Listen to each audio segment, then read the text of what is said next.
Hello dear friends, welcome to MK legal Shiksha the way of learning. Dear legal aspirants, ये आपके सामने time चल रहा है। टाइम, क्योंकि अब लॉ के स्टूडेंट तो टाइम आपको कहाँ चाहिए? किसी भी केस को फाइल करने के लिए आपको किसकी रिक्वायरमेंट होती है? टाइम की, समय सीमा की आपको ज़रूरत पड़ती है।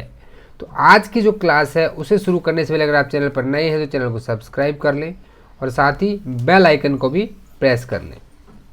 एमपी जुडिशरी का एग्ज़ाम कंडक्ट होने वाला है 6 मई को।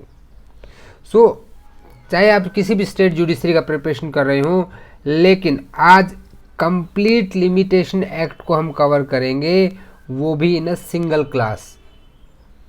डियर स्टूडेंट, इसके बाद लिमिटेशन एक्ट के बारे में कोई भी डाउट नहीं रहेगा।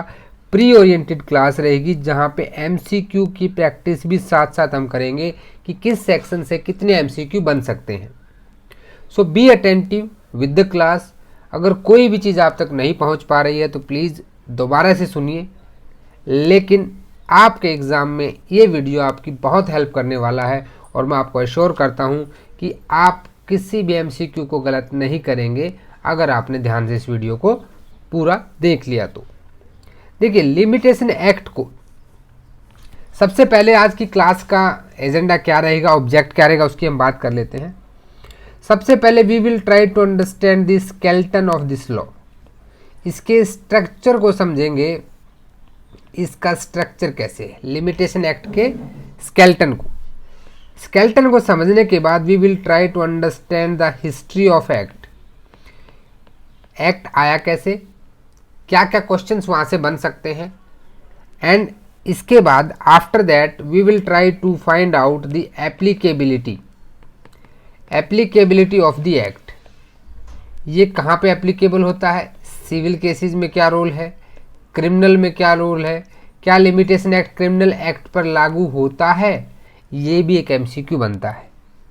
ठीक है, एक बहुत ही अच्छी कोट है कि law aids diligent, law aids diligent not indolent. Indolent की हेल्प नहीं करता है लॉ। जो डिलीजेंट है, जो अपने अधिकारों के बारे में जागरूक है, कानून उसी की मदद करता है, जो जागरूक नहीं है उसकी मदद नहीं करता। ये एक बेसिक प्रिंसिपल है लिमिटेशन एक्ट का। जब इसकी एप्लीकेबिलिटी को समझ लेंगे, इन कॉन्सेप्ट को समझने के बाद we will cover the limitation act sections. Section 1 से लेकर के 32 तक हम इसको कवर करेंगे section wise along with the articles. And last में हम कवर करने वाले हैं, जो लास्ट टॉपिक रहेगा वो रहेगा हमारा लिमिटेशन पीरियड कितना दिया गया है। This will be the total agenda of the class कि आज हम क्या क्या कवर करने वाले हैं। चलिए विदाउट डिले हम स्टार्ट करते हैं। सबसे पहले हम बात कर लेते हैं स्केलेटन की। तो जो लिमिटेशन एक्ट 1963 है, इसका सबसे पहला जो आपका एमसीक्यू बनता है, जो मैं आपको बता रहा हूँ सारी एमसीक्यू बेस्ड चीज़ें बता रहा हूँ, यहीं से क्वेश्चन बनेगा। सबसे पहले आपसे पूछी जा सकती है इनेक्टमेंट डेट, कि इसकी इनेक्टमेंट डेट क्या है। तो 5 अक्टूबर 1963, 5 अक्टूबर 1963 is the enactment date of the. Enactment क्या होती है? जिस दिन प्रेसिडेंट के असेंट इसको मिल गया है, प्रेसिडेंट साहब ने इसको हस्ताक्षर कर दिए हैं। फिर एक डेट होती है इन्फोर्समेंट डेट, यानी कब से इन्फोर्स हुआ है, तो 1 जनवरी 1964 को ये इन्फोर्स हुआ है। गवर्नमेंट ने अपने नोटिफिकेशन में, नोटिफिकेशन नंबर भी आपको बता देता हूँ, SO 3118 डेटेड 29 अक्टूबर 1963, इस ऑफिशियल गैजेट के माध्यम से इसको इन्फोर्स कर दिया गया था। तो इन्फोर्समेंट डेट, इनेक्टमेंट डेट, ये इतना इम्पोर्टेंट नहीं है, बट ये दोनों आपके लिए बहुत इंपॉर्टेंट हो जाते हैं एग्जाम ओरिएंटेड। नेक्स्ट स्केलेटन में हम बात कर लेते हैं। तो लिमिटेशन एक्ट को जो डिवाइड किया गया है, टोटल 5 पार्ट्स में डिवाइड किया गया। कितने पार्ट्स हैं? पार्ट्स जो है यहाँ पे टोटल 5 पार्ट्स में डिवाइड है। इसके अलावा इसके अंदर अगर मैं सेक्शंस की बात कर लूँ तो इसमें जो सेक्शन आते हैं टोटल 1 to 32, 1 से लेके 32 तक टोटल 32 ही सेक्शन है, ज़्यादा नहीं है। और इसमें भी जो आपका सेक्शन 32 है वो रिपील कर दिया गया था। 1974 के रिपील एक्ट में रिपील कर दिया गया था। रिमेंबर दिस, 10 साल के बाद इसको रिपील कर दिया गया था। उसके बाद इसके अंदर एक आता है शेड्यूल 1, जिसके अंदर आर्टिकल्स दिए गए हैं। 137 आर्टिकल है। देखिए आर्टिकल और सेक्शन में फ़र्क क्या होता है। आर्टिकल हमेशा अपने आप में पूरा होता है, सेक्शन कहीं ना कहीं किसी दूसरे पे डिपेंड करता है। ये हम पहले भी डिस्कस कर चुके हैं, ठीक है। अब ये तो हो गया इसका बेसिक स्केलेटन। बेसिक स्केलेटन क्या होना चाहिए, क्योंकि क्लास क्विक रिवीजन के थोड़ा सा हम फास्ट पेस पे रहेंगे, so please cooperate with that, क्योंकि आपका एग्ज़ाम का टाइम बहुत नज़दीक आ गया है। इतना समय आप लोगों के पास अब नहीं है। अब क्यों बना ये, why it is enacted? It is enacted because of the report given by, किसकी report? Third report of law commission. Third law commission की रिपोर्ट के ऊपर ये जो है यहाँ पे इसको लाया गया था। लेकिन क्या इससे पहले भी इसका कोई एक्ट था? तो इसकी हिस्ट्री के बारे में भी हम बात कर लेते हैं। तो हिस्ट्री की बात करें तो सबसे पहले 1859 में इस एक्ट को पास किया गया था। जब ब्रिटिशर्स यहाँ पे आए, उन्होंने ट्रेड स्टार्ट किया, कॉन्ट्रैक्ट्स किए, यहाँ पे एग्रीमेंट्स किए, तो उन्होंने देखा कि यहाँ पे लिमिटेशन पीरियड होना बहुत ज़रूरी है। इंडिया में लॉ ऑफ प्रिस्क्रिप्शन तो था, बट लॉ ऑफ लिमिटेशन नहीं था। तो 1859 में जो एक्ट बना वो 1861 में इन्फोर्स किया गया, जिसको बाद में 1871 में, 1877 में और लास्टली 1908 के अंदर डिफरेंट टाइम पे अमेंड किया गया। 1908 वाला कानून 1963 तक चला, जब थर्ड लॉ कमीशन ने अपनी रिपोर्ट नहीं दी और उसने कहा कि ये लॉ अमेंड होना चाहिए। एक और आपको काम की चीज़ बताता हूँ, नोट डाउन कर लीजिएगा।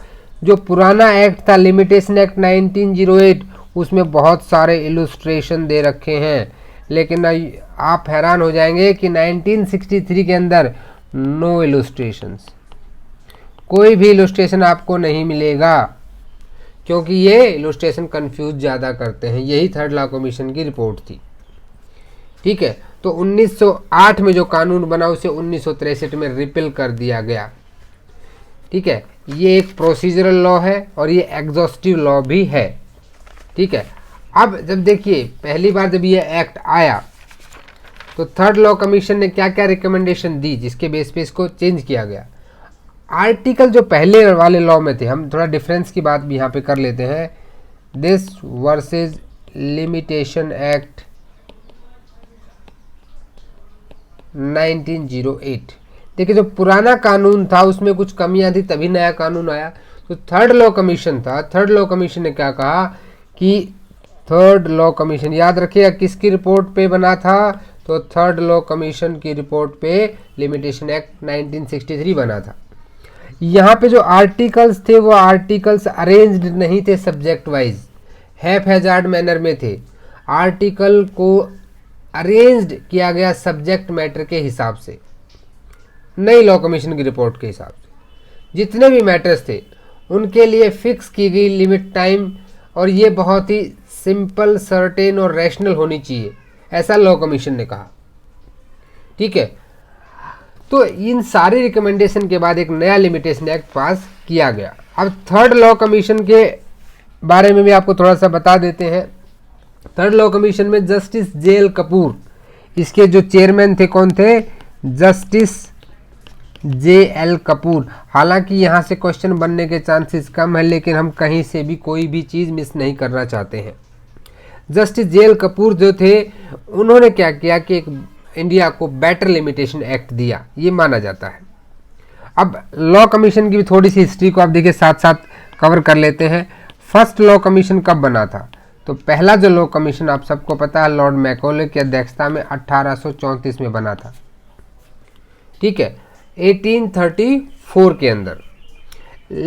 उसके बाद कई सारे लॉ कमीशन आते रहे, लेकिन इंडिपेंडेंट इंडिया का ये लॉ कमीशन जो थे ब्रिटिश इंडिया के थे। इंडिया के लिए फर्स्ट जो लॉ कमीशन बना, इंडिपेंडेंट इंडिया की हम बात कर रहे हैं, वो बना था 1955 के अंदर, ठीक है, जिसके चेयरमैन कौन थे? MC स्टेलवेड, MC स्टेलवेड, ये इसके चेयरमैन थे। यही पहले अटॉर्नी जनरल ऑफ इंडिया भी बने थे, ठीक है। उसके बाद 1958, 61 और अभी अगर आप देखेंगे तो 22nd लॉ कमीशन चल रहा है, जिसको कब बनाया गया था? 24 फेब।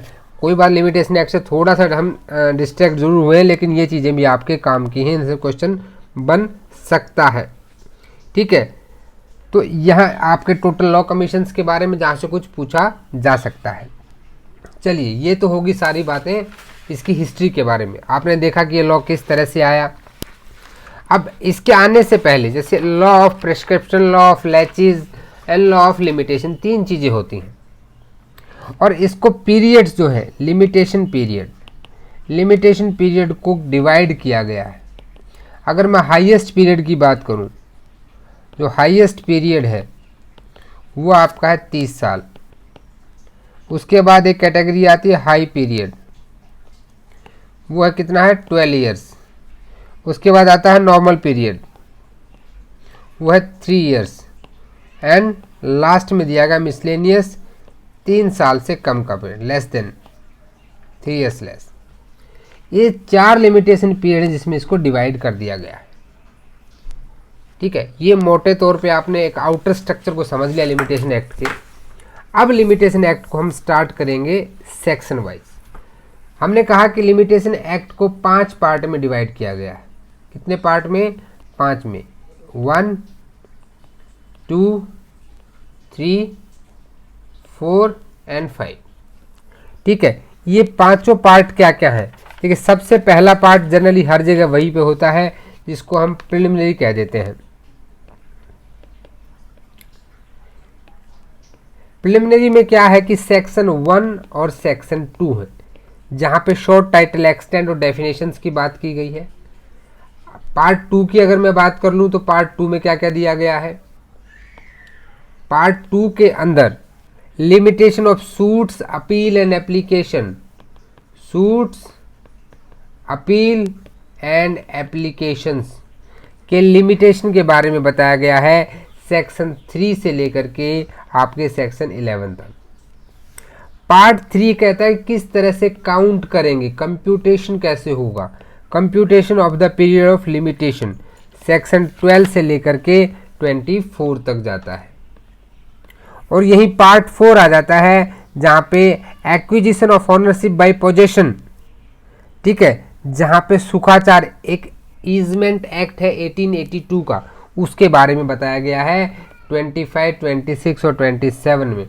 25, 26 एप्लीकेबिलिटी में भी बात करेंगे कि जहां पे ईजमेंट एक्ट है वहां पे ये लिमिटेशन एक्ट लागू नहीं होगा, इसकी नॉन एप्लीकेबिलिटी के बारे में भी हम बात करेंगे। और लास्ट पार्ट है मिसलेनियस, जो सेक्शन 28 से 32 तक है, और 32 को रिपील कर दिया गया है।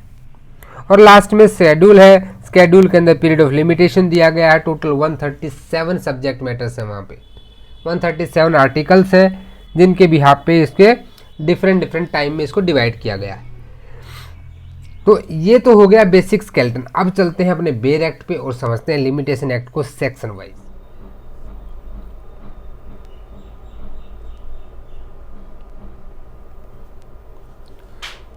तो लिमिटेशन एक्ट की बेसिक चीज़ों को आपने समझ लिया, अब इसको बेयर एक्ट में समझते हैं।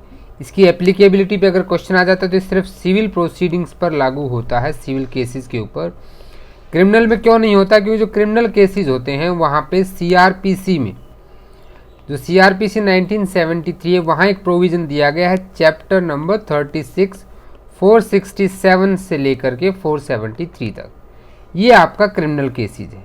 लेकिन लिमिटेशन में भी एक पोर्शन ऐसा है जो अपील और एप्लीकेशंस के हैं, जहाँ पे अपील्स पे जो है, अपील्स के जो मैटर हैं वहाँ पे डील करता है आपका लिमिटेशन एक्ट भी।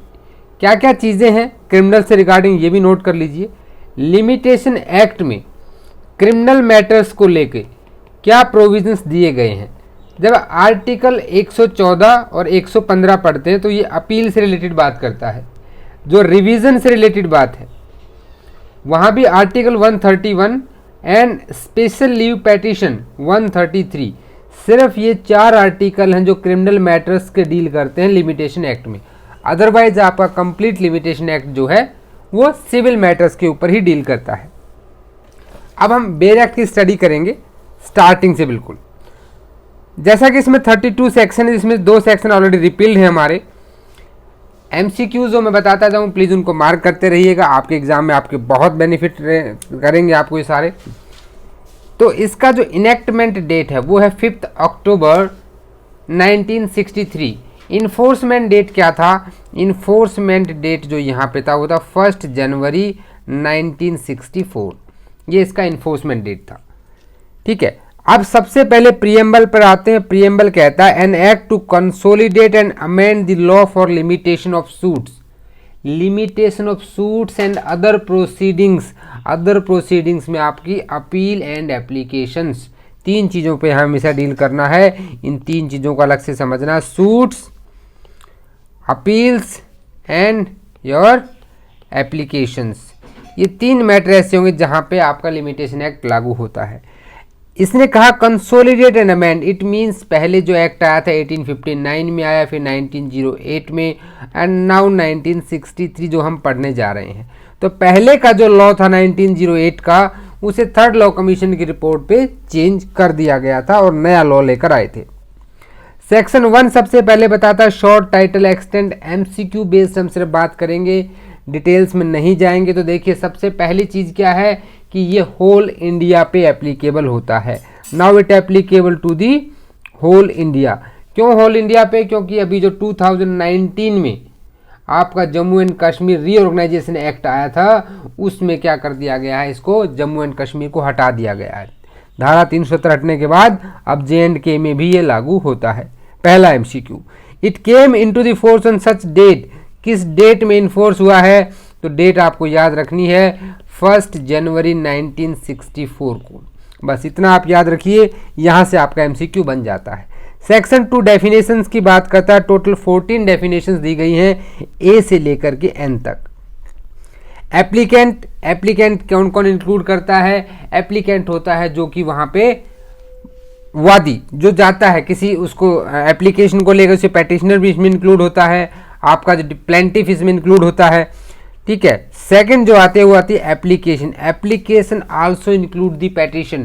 पेटिशनर को एप्लीकेंट में इंक्लूड किया गया है और पेटिशन को एप्लीकेशन में। इस टाइप के भी MCQ पूछे जा सकते हैं, सो कोई MCQ मिस नहीं करना है। बिल ऑफ एक्सचेंज, हुंडी या चेक। देखिए जब हमने NI एक्ट किया था तो NI एक्ट में सेक्शन 5 ऑफ NI एक्ट आपका इन चीज़ों को बताता है कि व्हाट इज चेक। ये चीज़ हमने जो स्टैम्प एक्ट है वहाँ भी हमने पढ़ी थी। फिर आ जाता है बॉन्ड। बॉन्ड का means, bond means what? Bond means any instrument. Instrument क्या होता है? कोई भी कानूनी कागज, उसको इंस्ट्रूमेंट कहा जाता है।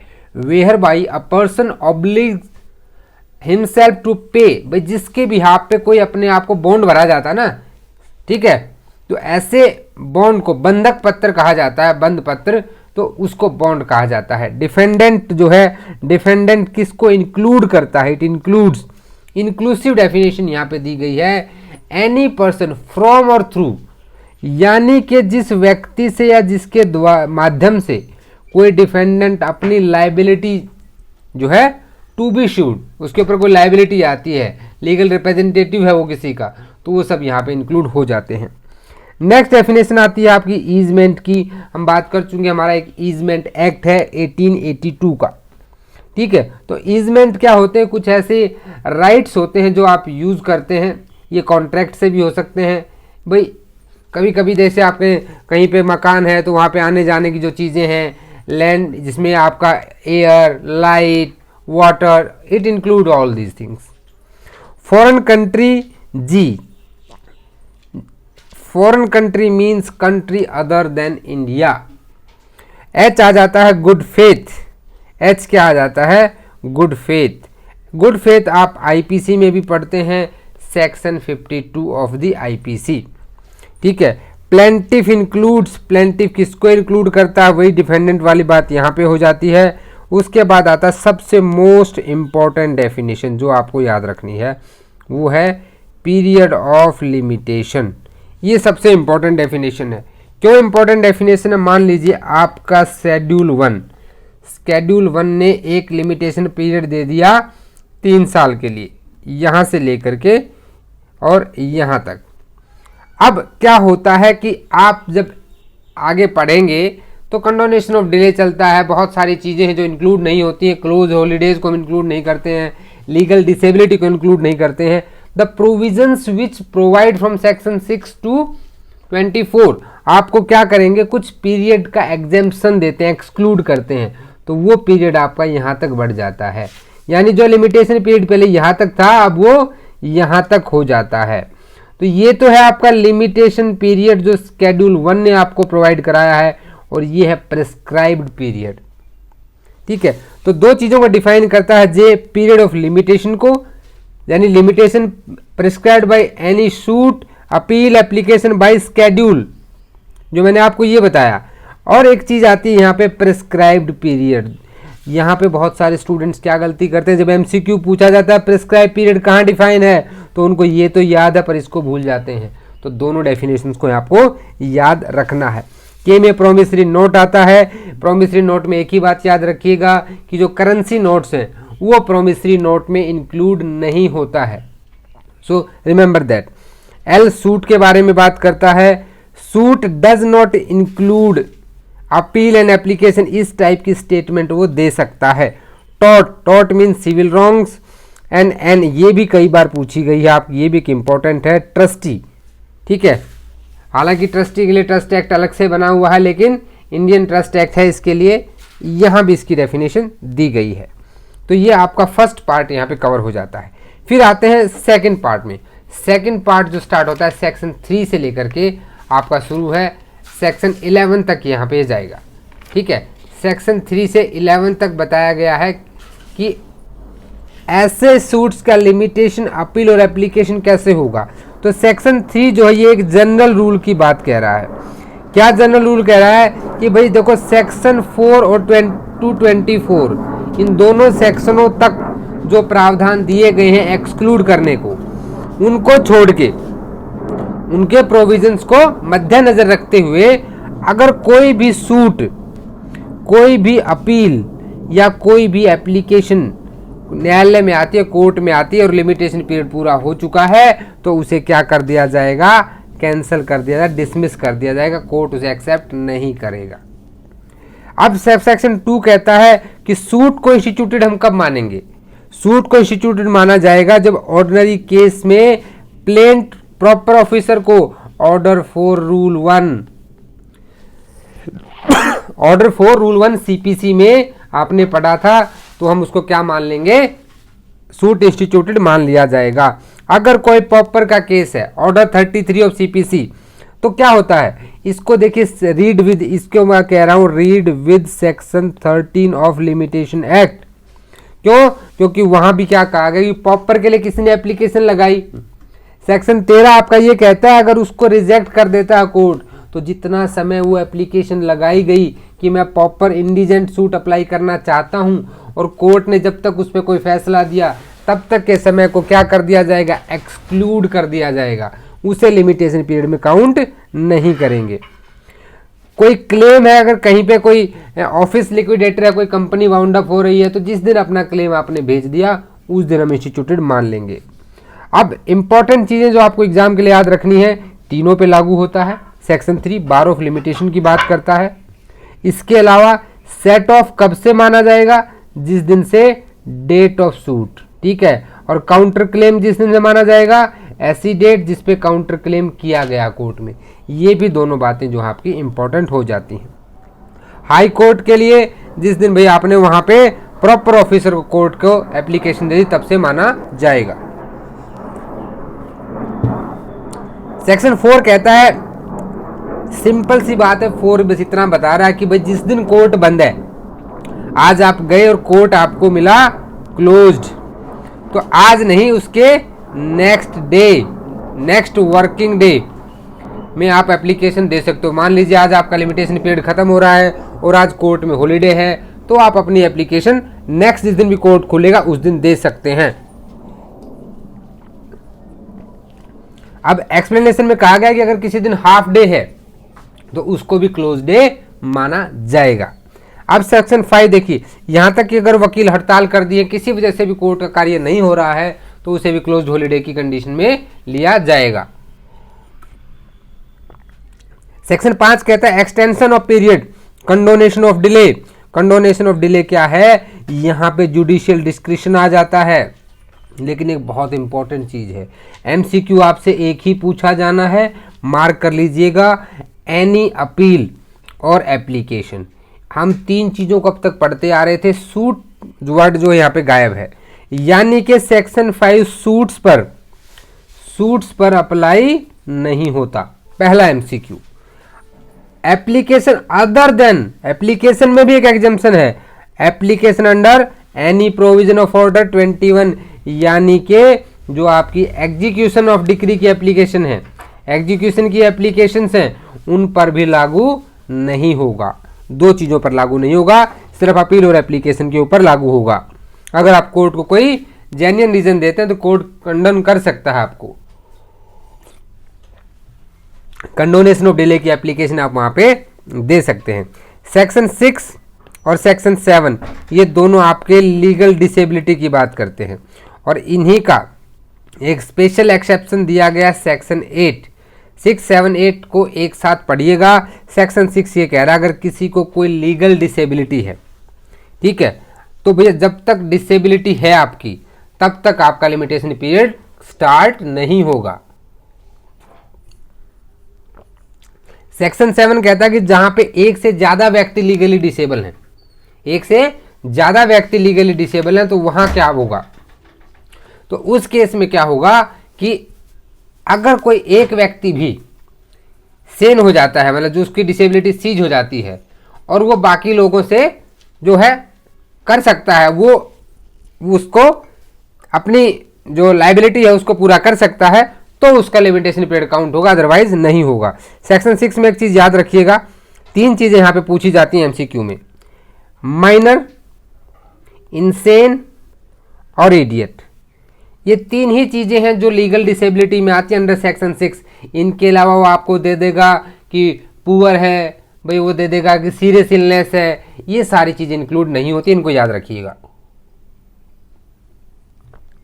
चलिए, सेक्शन 8 क्या है, स्पेशल एक्सेप्शन है। सेक्शन 6 और 7 applies to suits to enforce right of preemption, यानी कि सेक्शन 6 और सेक्शन 7 कहां अप्लाई नहीं होता, ये भी एमसीक्यू बनता है। जो आपके प्रीएम्पशन हक सुफा के जो मुकदमे होते हैं वहां पे अप्लाई नहीं होगा। For more than 3 years from the cessation of disability, और जब वो डिसेबिलिटी सीज हो जाएगी तो उसके बाद आपको 3 साल का समय मिलेगा। कितना समय मिलेगा, 3 साल का समय आपको मिलेगा। 9 कह रहा है कि एक बार घड़ी चल दी, टिक टिक टिक टिक टिक टिक, तो ये चलती रहेगी, continuous running of the time. एक बार टाइम शुरू हो गया तो बाद में अगर कोई डिसेबिलिटी आती है तो वो डिसेबिलिटी नहीं मानी जाएगी, टाइम को नहीं रोका जा सकता। सेक्शन 10 क्या कह रहा है, लेकिन 9 का ये प्रोवाइजो ध्यान रखिएगा, ये भी एमसीक्यू में इंपॉर्टेंट हो जाता है कि जो किसी क्रेडिटर को, किसी स्टेट के क्रेडिटर को एडमिनिस्ट्रेटिव मिला है, तो अगर एडमिनिस्ट्रेशन के लिए जो एडमिनिस्ट्रेटिव पावर्स मिलती हैं, तो जितना टाइम उसको एडमिनिस्ट्रेशन के लिए मिला है वो यहाँ पे एक्सक्लूड हो जाएगा। सेक्शन 10 कहता है कि suits against trustee and their representatives, जो ट्रस्टी और रिप्रेजेंटेटिव्स हैं उनके अगेंस्ट में जो सूट्स होंगे उसके बारे में सेक्शन 10 बात करता है। देखिए, सेक्शन 10 कहीं ना कहीं एक एप्लीकेबिलिटी की बात कह रहा है, सेक्शन 11 भी एप्लीकेबिलिटी की बात कह रहा है। ये दोनों सेक्शन जो हैं एप्लीकेबिलिटी की बात करते हैं कि कहाँ पे एप्लीकेबल होगा। Anything contain in the foregoing provision of this act, no suit against a person in whom property has become vested in trust, any specific purpose against his legal representative or assign not being assigned for valuable consideration for the purpose of their hand such property or proceed thereof for an account of such property or proceeds shall be barred by the length of section 10 को बस आप इतना याद रखिए, इससे पूछा जाता है। तो इंडेक्स बेस्ड क्वेश्चन आपको ये पता होना चाहिए, इंडेक्स बेस्ड एमपी में तो कई बार पूछा जा चुका है, ठीक है। अभी सेक्शन 11 क्या कह रहा है कि मान लीजिए कहीं ऐसी जगह पे जहां लिमिटेशन एक्ट लागू नहीं है, वहां पे आपने कोई कॉन्ट्रैक्ट किया और वो कॉन्ट्रैक्ट जो परफॉर्म जो होना था वो इंडिया में होना था, यानी जहां लिमिटेशन एक्ट लागू होता है ऐसी जगह पे, तो वहां पे जो है लिमिटेशन एक्ट के प्रोविजन लागू होंगे, बशर्ते वो कॉन्ट्रैक्ट जो है खत्म नहीं होना चाहिए वहां के प्रोविजन के हिसाब से।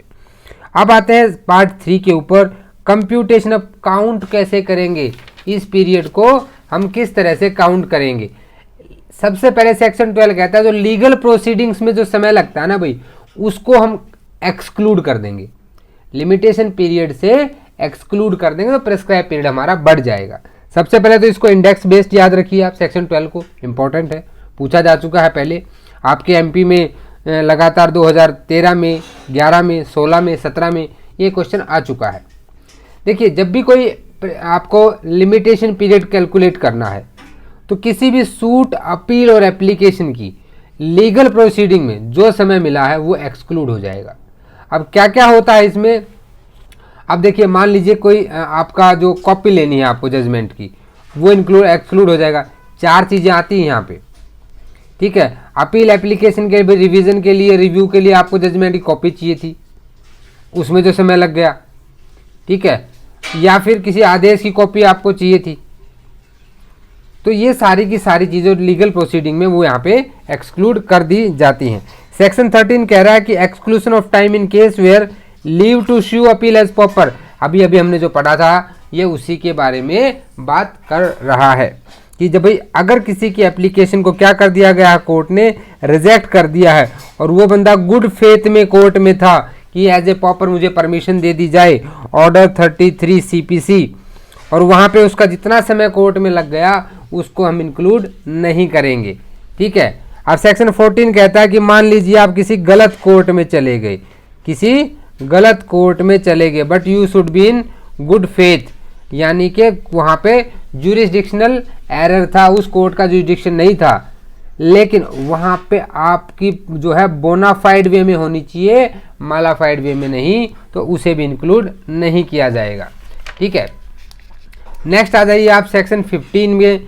सेक्शन 15 क्या कह रहा है यहाँ पे कि exclusion of the certain other cases, कुछ दूसरे केसेस को किस तरह से एक्सक्लूड किया जाएगा उसके बारे में यहाँ पे हम बात करेंगे।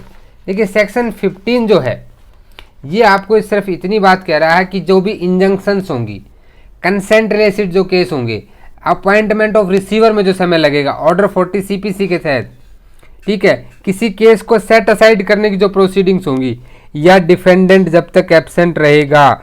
4 चीज़ें हैं इसमें जो आपको याद रखनी है। इंजंक्शन पहली चीज़, 5 चीज़ें सॉरी, दूसरा आपका कंसेंट, तीसरा आपका अपॉइंटमेंट ऑफ रिसीवर, तीसरा है जो सेट असाइड प्रोसीडिंग्स होंगी, और डिफेंडेंट एब्सेंट रहेगा तब तक के लिए, ठीक है। वो सारी की सारी चीज़ें जो हैं स्टेड बाय इंजंक्शन, ठीक है। दूसरा चीज़ें क्या आती है भाई, ये सारी की सारी चीज़ें जो है आपकी यहाँ पे रहने वाली हैं। चलिए अब नेक्स्ट आ जाइए सेक्शन 16 के ऊपर।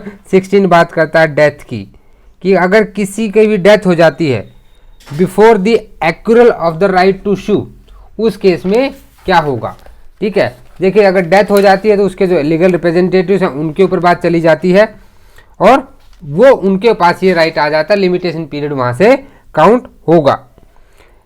सेक्शन 17 है फ्रॉड और मिस्टेक की बात कर रहा है। जब फ्रॉड का जब तक आपको पता ना लगे, मिस्टेक का पता ना लगे, कोई किसी ने आपसे कुछ कंसील कर ले, जब तक पता नहीं लगे, फ्रॉड, मिस्टेक और कंसील 3 चीज़ें आपको यहाँ पे याद रखनी है, तो तब तक भैया लिमिटेशन पीरियड शुरू नहीं होगा, तो उसके बाद ही शुरू होगा। आपकी ज़मीन धोखे से किसी ने अपने नाम करा ली है, आपके पास फ्रॉड हो गया है, तो जब आपको पता लगा उस दिन से आपका लिमिटेशन पीरियड शुरू होगा। अब 18 कहता है effect of acknowledgement in writing. A ने बी को कितना 5 लाख रुपए दे रखे थे, अब बी पैसे दे ही नहीं रहा था, अब इसका लिमिटेशन पीरियड खत्म हो रहा था 31 मार्च को। अब लेकिन 25 मार्च को क्या होता है कि बी आता है और कहता है कि हाँ भाई मुझे तेरे पैसे देने हैं। ए कहता है मैं नहीं मानता, तो फिर से मना कर देगा, तो वो कहता है राइटिंग में ले ले, तो बी जो है राइटिंग में देता है कि मुझे इसके 5 लाख रुपए देने हैं, एक्नॉलेज कर लेता है। क्या कर लेता है? एक्नॉलेज कर लेता है तो वहाँ से नया लिमिटेशन पीरियड शुरू हो जाएगा। ठीक है। 19 कहता है कि अगर उसी 5 लाख का या तो वो डेट पे कर दे या उसका इंटरेस्ट दे दे। भाई 30 मार्च को वह आया और उसको 20,000 रुपये ब्याज दे के चला गया, जैसे ही उस खाते में लेन देन हो गया, सीधी सी बात याद रखिए, दोबारा से वहां से फ्रेश लिमिटेशन पीरियड स्टार्ट हो जाएगा। ठीक है, ये आपको याद रखना है। 20 कहता है कि इफेक्ट ऑफ एक्नॉलेजमेंट और पेमेंट बाय अनदर पर्सन। अब ये एक्नॉलेजमेंट कौन कर सकता है? हमने कहा था ए ने बी से पैसे लिए थे, अब यहाँ पे बी एक्नॉलेज कर रहा था, जो उधार लेने वाला वही पे कर रहा था, लेकिन ये उसका कोई एजेंट भी कर सकता है, ऑथराइज्ड एजेंट भी ये काम कर सकता है। ये आपको सेक्शन 20 बता रहा है। सेक्शन 21 कह रहा है इफेक्ट ऑफ सब्सटीट्यूटिंग और एडिंग न्यू प्लेंटिफ और डिफेंडेंट। कोई नया प्लेंटिफ या नया डिफेंडेंट ऐड हो जाता है तो उस केस में क्या होगा? भैया जिस दिन से ऐड हुआ है उसी दिन से वो वहाँ पे काउंट होगा। ये आपको यहाँ पे याद रखना जरूरी है। ठीक है। उसके बाद 22 कंटिन्यूइंग ब्रीच एंड टॉर्ट्स। जितनी बार भी आप ब्रीच करेंगे, टॉर्ट्स करेंगे, उतनी बार फ्रेश लिमिटेशन पीरियड स्टार्ट हो जाएगा। 23 कहता है suit for compensation for acts not actionable without special damage. जहां कोई स्पेशल इंजरी हुई हो, क्या हुई हो? कोई स्पेशल इंजरी हुई हो, तो उस केस में जब इंजरी हुई है तभी से लिमिटेशन पीरियड स्टार्ट होगा। 24 कंप्यूटेशन तो करेंगे, किस कैलेंडर से करेंगे? विक्रम संवत से करेंगे, जनवरी फरवरी से।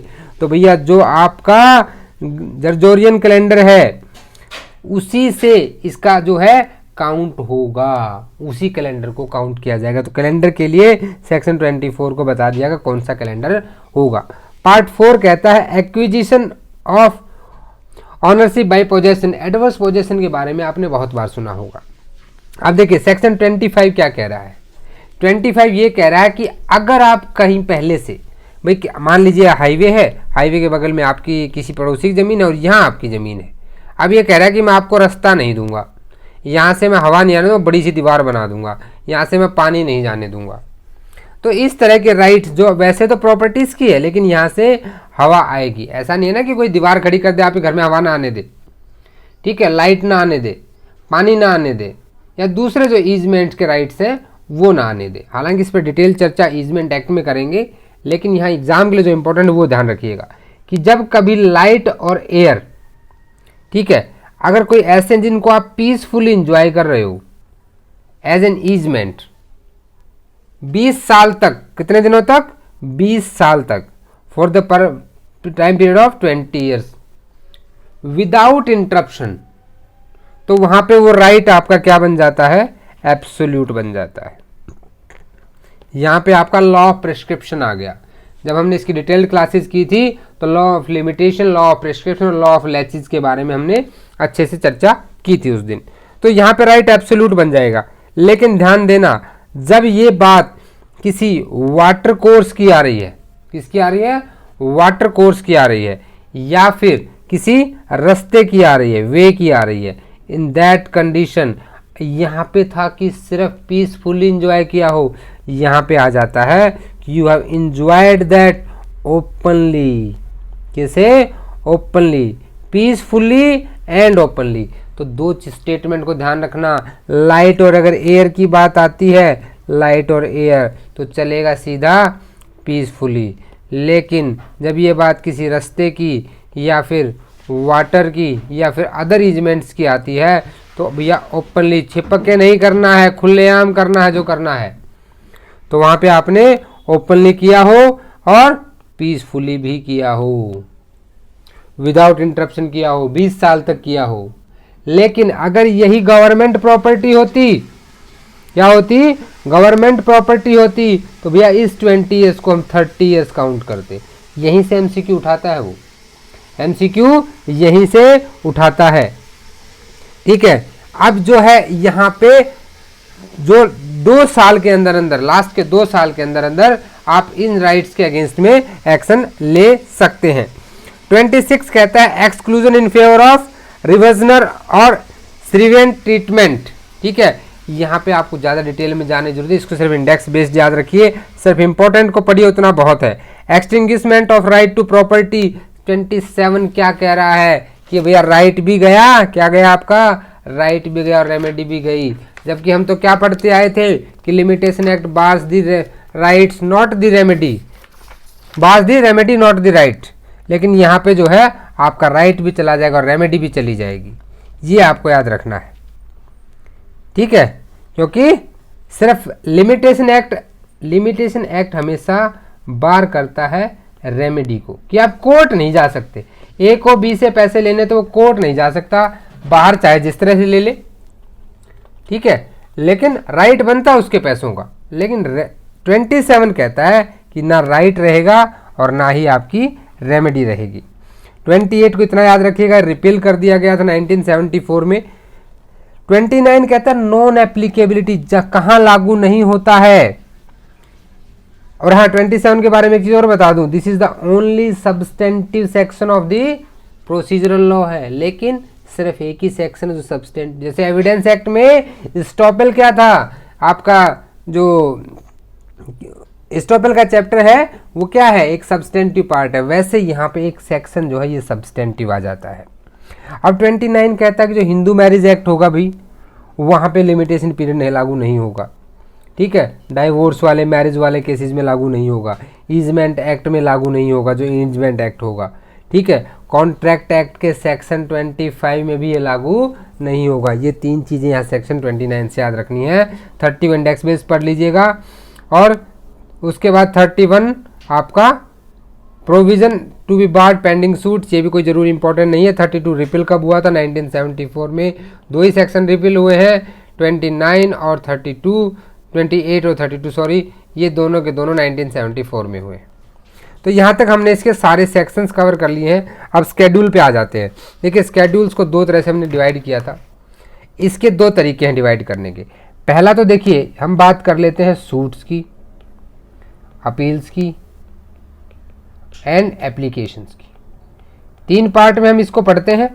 सूट्स जो है डील करता है सेक्शन 1 से लेकर 113 तक, अपील्स वाला डील करता है 114 से 117 तक, और एप्लीकेशंस डील करता है 118 से 137 तक, ठीक है। इसमें कुछ इंपॉर्टेंट है, जैसे 113 है, ये बहुत इंपॉर्टेंट हो जाता है, क्योंकि 113 ये कहता है कि जब किसी के लिए कोई प्रिस्क्राइब पीरियड कहीं नहीं दे रखा हो तो उस केस में क्या होगा, 3 इयर्स का, जहां पे कोई भी प्रिस्क्राइब पीरियड किसी का नहीं दे रखा है, 1 से लेके 112 तक आपने पढ़ा और आपको पता ही नहीं लगा कि कौन सा सूट है, कोई प्रिस्क्राइब पीरियड दे ही नहीं रखा, तो भैया 113 कह रहा है कि जिसके लिए नहीं दे रखा उसके लिए 3 साल है।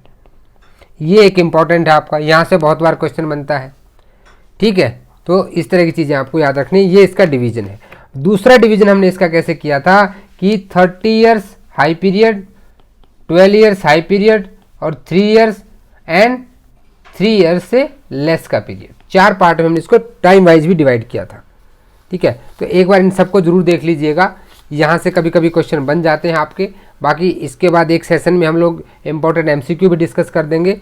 आई होप आपको यहाँ तक चीज़ें क्लियर हो गई हो, क्योंकि देखिए स्केड्यूल को कैसे याद करना है इसके लिए ट्रिक्स है, लेकिन वो बहुत डिटेल्ड क्लास हो जाएगी, उतना आप डिस्कशन में इसमें नहीं हो पाएगा, उसको हम डिस्कस करेंगे, लेकिन कब, जब आपका किसी दिन पूरी क्लास पे एक्सप्लेन करेंगे डिटेल्ड क्लास में। सो गाइज आई होप आपको ये चीज़ें अच्छे से समझ में आई होंगी। अगर आपको अच्छा लगा है तो प्लीज़ चैनल को सब्सक्राइब कर दें, और साथ ही साथ एक लाइक तो अगर बनता है अगर आपको वीडियो अच्छा लगा है, और अपने दोस्तों को भी इसको रेफ़र करें, वीडियो को शेयर करें अपने सभी सोशल मीडिया प्लेटफॉर्म्स पर, और जुड़े रहें एमके लीगल शिक्षा से। एक नेक्स्ट सेशन हम इसके MCQs का करेंगे, और अब इसके बाद हम स्पेसिफिक रिलीफ एक्ट का भी क्विक रिवीजन करेंगे। मिलते हैं नेक्स्ट वीडियो में, तब तक के लिए जय हिंद जय भारत।